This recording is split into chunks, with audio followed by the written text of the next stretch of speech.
दूसरे रेलवे मजदूर यूनियन यूआरएमयू के महामंत्री बीसी शर्मा और साथ ही एनएफआईआर के राष्ट्रीय उपाध्यक्ष बीसी शर्मा जी हमारे बीच हैं। आज ओल्ड पेंशन, न्यू पेंशन और पेंशन भोगियों के बारे में ही इस विषय पर बात करेंगे, जानकारी देंगे BC Sharma ji. Sir, pension 1957 से पहले जो है पेंशन का प्रावधान नहीं था और प्रोविडेंट फंड जो है वो डबल करके मिलता था।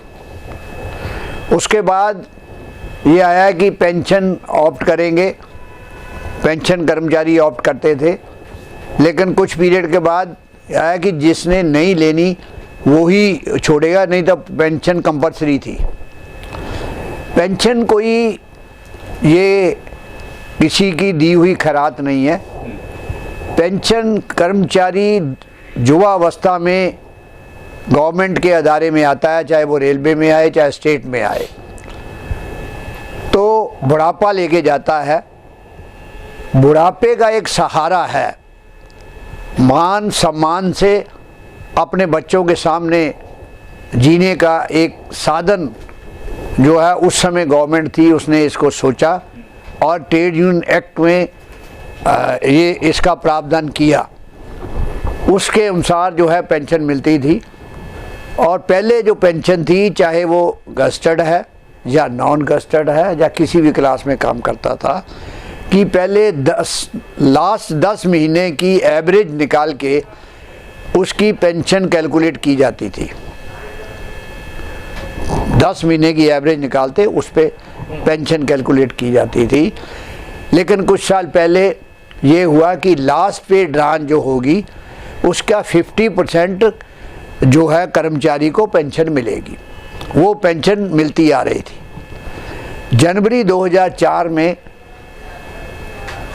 और उससे पहले ये डिस्कशन गवर्नमेंट ने की और उसने कहा जी पेंशन का खर्चा बहुत आता है, इसलिए कंट्रीब्यूटरी पेंशन होनी चाहिए।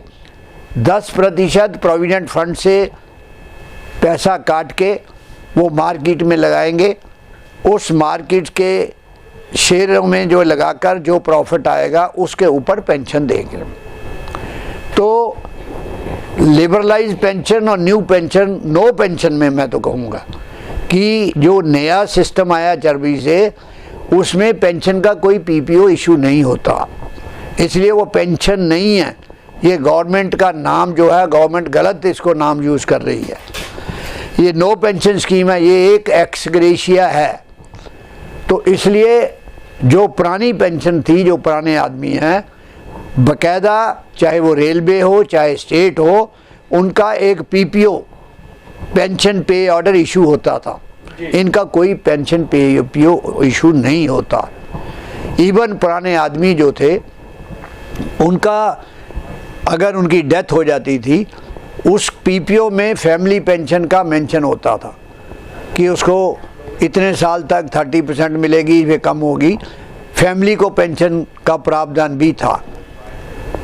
अब पुरानी पेंशन में हमें जो पैसा रिटायरमेंट पे पहले 55 था, फिर 58 हुआ, फिर 60 अब हुआ, कि जितना पीएफ का पैसा कटता था उस पर जो इंटरेस्ट बनता था वो कर्मचारियों को पूरा पीएफ का विद इंटरेस्ट जो है वो पैसे मिलते थे।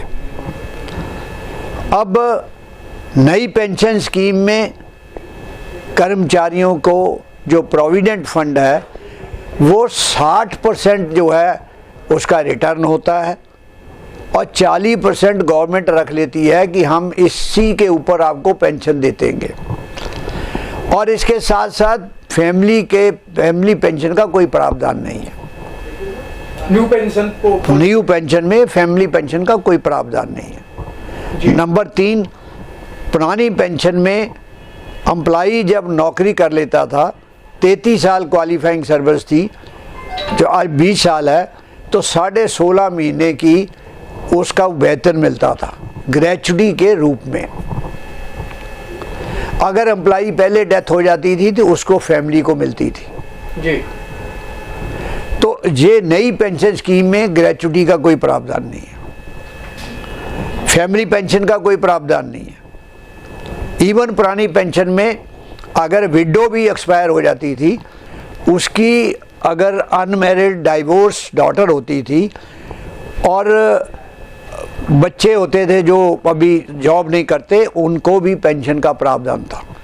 नई पेंशन स्कीम में ये कोई प्रावधान नहीं है।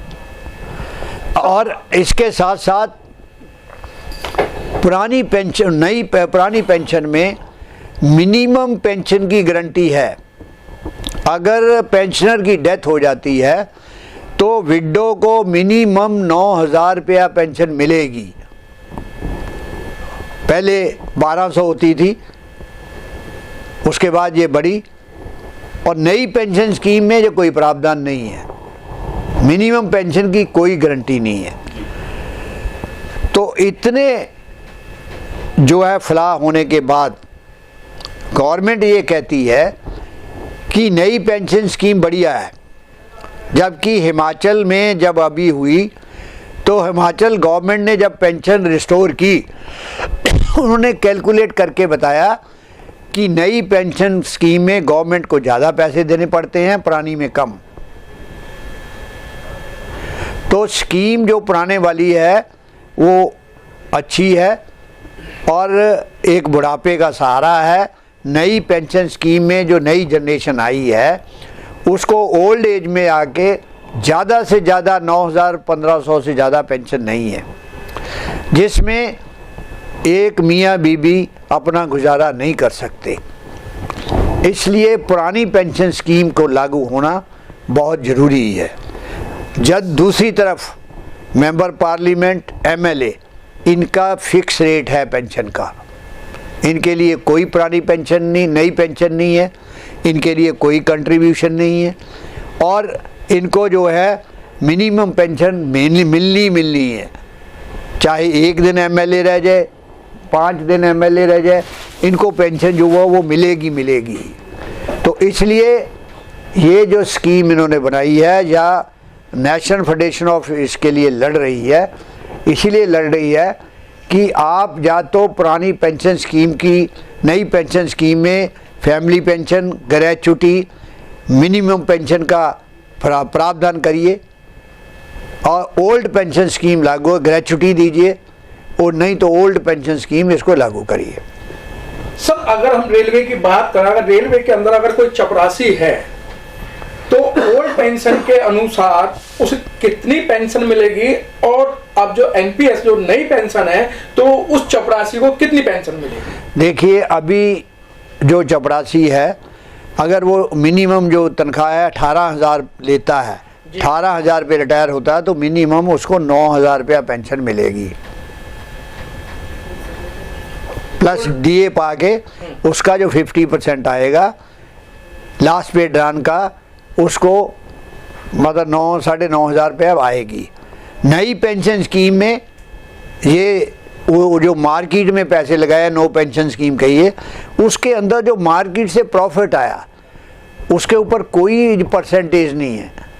10% हमारा, 14% अब गवर्नमेंट ने किया, 24% डाल के भी मिनिमम पेंशन नहीं बनती। तो इसलिए उसको जो नई पेंशन में 9,000 रुपया मिनिमम पेंशन नहीं मिलेगी चपरासी को। सर, क्या गारंटी है कि जो गवर्नमेंट शेयर बेच देती है, जिसके आपने अभी देखा शेयर जो है घाटे में गया, और जो बहुत ज्यादा घाटे में गया, कहा कि अडानी जी घाटे में गए, लेकिन अडानी तो हम लोग और जो यहाँ की जनता है वो घाटे में गई है। तो देखिए, शेयर वाले का कोई नहीं, शेयर चढ़ भी जाते हैं, नीचे भी आ जाते हैं, तो एम्प्लॉई का पैसा डूब जाएगा जी। उसको पेंशन जो, अगर वो ये कह देंगे जी प्रॉफिट ही नहीं हुआ आपके पैसे पे जो 40% है, तो उनको पेंशन नहीं मिलेगी। जब वो कह रहे गारंटी नहीं है, कोई पीपीओ नहीं इश्यू करना, तो पेंशन नहीं मिलेगी। सर, एक और देखने में आया कि अगर सरकार से हम बात करते हैं तो सरकार ये कहती है अगर हम ओल्ड पेंशन देने का काम करते हैं तो देश दिवालिया हो जाएगा, देश कमजोर हो जाएगा, देश का सारा जो विकास रुक जाएगा। देश पे कोई फर्क नहीं पड़ा। देश के ऊपर चाइना का 1962 में युद्ध हुआ, देश से चाइना ने अटैक किया, क्या उस समय पेंशन बंद हुई? क्या उस समय महंगाई भत्ता रुका? देश इससे दिवालिया नहीं, क्योंकि कर्मचारियों का प्रोविडेंट फंड का पैसा इतना ही है, उससे पेंशन क्रिएट होती है। नंबर 2, रेलवे कर्मचारी तो खुद अपनी वेतन पैदा करते हैं, खुद पेंशन पैदा करते हैं, गवर्नमेंट से कुछ नहीं लेते हैं वो। इसी तरह स्टेट गवर्नमेंट के जो है उसको अगर पेंशन देने से गवर्नमेंट के ऊपर कोई बोझ नहीं है। ये अब शो कर रहे हैं हमारे ऊपर बोझ है। अगर उनका बोझ है तो ये मेंबर पार्लियामेंट का भी बोझ है। इनकी गिनती कर्मचारियों से कम है, लेकिन इनकी पेंशन और भत्ते मिला के दे देंगे कि इनका बजट देखिए। तो इसलिए पेंशन बोझ नहीं है, पेंशन एक जीने का साधन है, इज्जत मान सम्मान से लास्ट एज में मियाँ बीबी को जीने का साधन है। और ये एक अवार्ड के रूप में जो है माना जाता था। सुप्रीम कोर्ट का भी एक इसके ऊपर फैसला है जो है नकारा के केस में कि पेंशन कोई भीख नहीं है। तो इसलिए ओल्ड पेंशन मिलना, नई पेंशन और ओल्ड पेंशन में बहुत फ़र्क है। नई पेंशन नो पेंशन है, ओल्ड पेंशन इज पेंशन है, बुढ़ापे का सहारा है। इसलिए पेंशन, ओल्ड पेंशन होना जरूरी है। देश के ऊपर कोई बर्डन नहीं है। हम ये कह रहे हैं कि एफडीआई इन्होंने लागू की, ये हमें कर्मचारियों को 10 साल के लिए दे दे रेलवे। अगर प्रॉफिट नहीं हुआ, कर्मचारी 10 साल जो है कोई इनसे प्रॉफिट नहीं ले, कोई बोनस नहीं लेंगे, क्योंकि रेलवे के अंदर ऐसी भी एसेट्स हैं जिसमें 20% रिटर्न नहीं होती। उसको भी हम मेकअप करते हैं, बंद नहीं करते।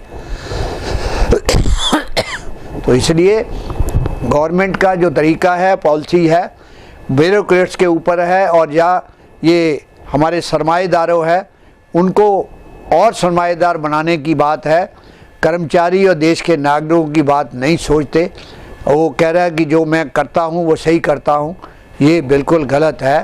पार्लियामेंट के अंदर अपोजिशन चाहे माइनॉरिटी में है, ये मेजॉरिटी में है, कल को जब ये माइनॉरिटी में आएंगे उस समय क्या ये खुद ही एफडीआई का विरोध करते रहे, मोदी जी जीएसटी का विरोध करते रहे, आज जो है उसको जो अच्छा समझते हैं। ठीक है सर, बहुत बहुत धन्यवाद सर।